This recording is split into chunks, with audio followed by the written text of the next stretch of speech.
Você lembra da sensação de correr para a sala antes que começasse o episódio? Da televisão chiando, da abertura explosiva, da música que fazia o coração acelerar antes mesmo do herói aparecer? Nos anos 80 e 90, a gente acreditava em gigantes, monstros e explosões feitas com fumaça colorida. E mesmo sabendo hoje que o monstro era de borracha, a emoção era absolutamente verdadeira. Se você também viveu essa época mágica dos heróis japoneses, já deixa o like, se inscreve no canal e comenta aqui qual foi o herói que marcou sua infância. Porque hoje nós vamos voltar para um tempo em que imaginação valia mais do que efeitos especiais. Existia algo especial nas tardes brasileiras daquela época. As ruas começavam a esvaziar. As mochilas eram jogadas no canto da casa. O uniforme da escola era trocado correndo. E então começava o ritual: ligar a televisão. Era ali que surgiam eles. Os heróis japoneses que dominaram o coração de uma geração inteira. Não importava se o cenário tremia. Não importava se dava para perceber o zíper da fantasia do monstro. Não importava se a explosão parecia pequena. Pra gente, aquilo era cinema absoluto. Jaspion, Changeman, Jiraiya, Flashman, Black Kamen Rider, Lion Man, Google Five. Esses nomes não eram apenas programas de TV. Eles eram companheiros de infância.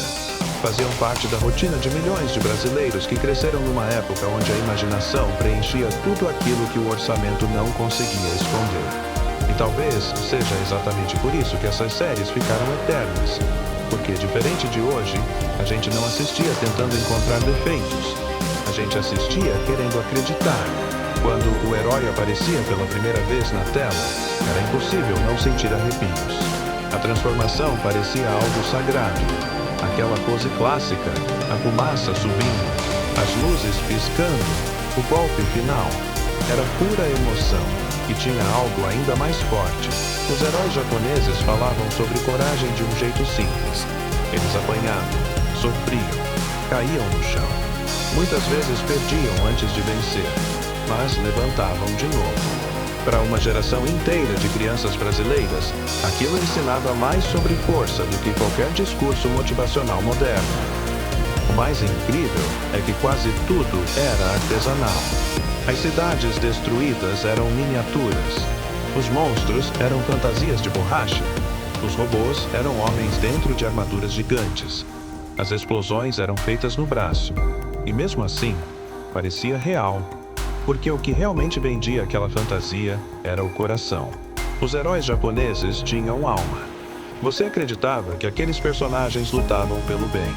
Você acreditava na amizade da equipe. Você acreditava na honra do protagonista. Existia inocência ali. Hoje os efeitos especiais são perfeitos. Tudo é digital.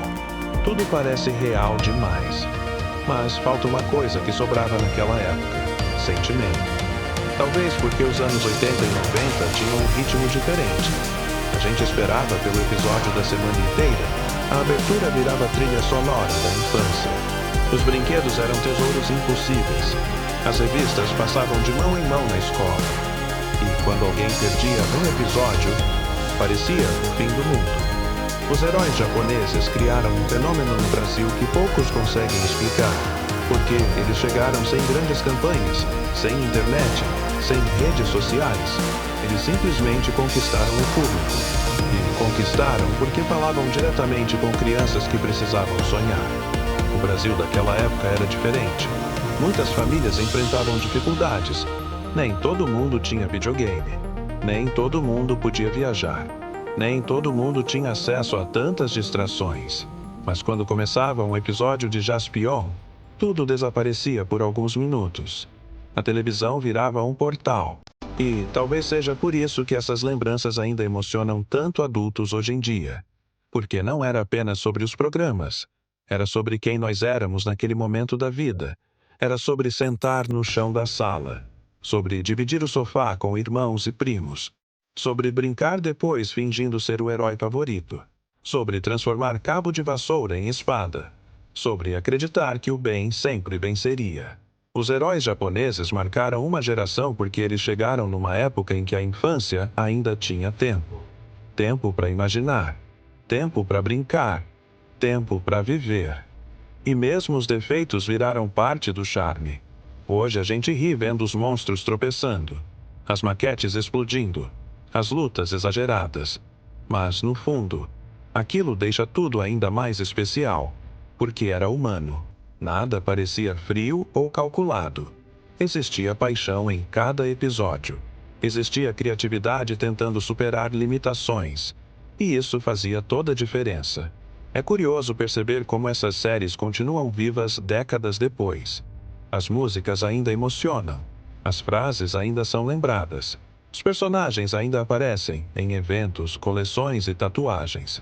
Porque eles não ficaram presos na televisão. Eles ficaram guardados dentro da memória afetiva de milhões de pessoas.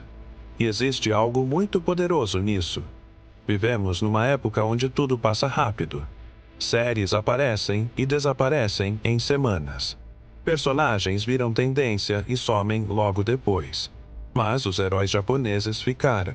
Porque eles pertencem a uma época onde sentir era mais importante do que parecer perfeito. Talvez por isso tanta gente adulta ainda se emocione ouvindo uma abertura antiga. Porque aquela música não traz apenas lembrança. Ela traz de volta uma versão nossa que ainda acreditava em coisas simples. Uma versão que vibrava vendo um herói derrotar um monstro de borracha.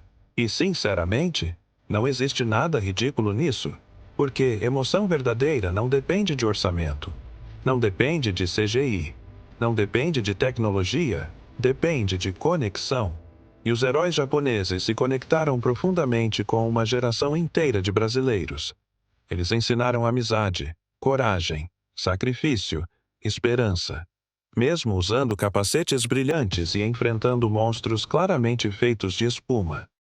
No fim das contas, talvez a grande magia daquela época fosse justamente essa. A gente sabia que era fantasia, mas escolhia acreditar mesmo assim. Hoje, adultos, carregamos contas, problemas, responsabilidades e preocupações que naquela época pareciam impossíveis de existir. Mas basta ouvir uma abertura antiga, basta ver uma transformação, basta lembrar de uma tarde na frente da televisão e por alguns segundos tudo volta. A sala, o cheiro da casa, a infância, a emoção. Porque o monstro podia até ser de borracha, mas aquilo que a gente sentia era real demais. Se essa lembrança também mora no seu coração, comenta aqui qual herói japonês marcou sua vida. E claro, se inscreve no canal para continuar viajando com a gente por essa infância que jamais será esquecida.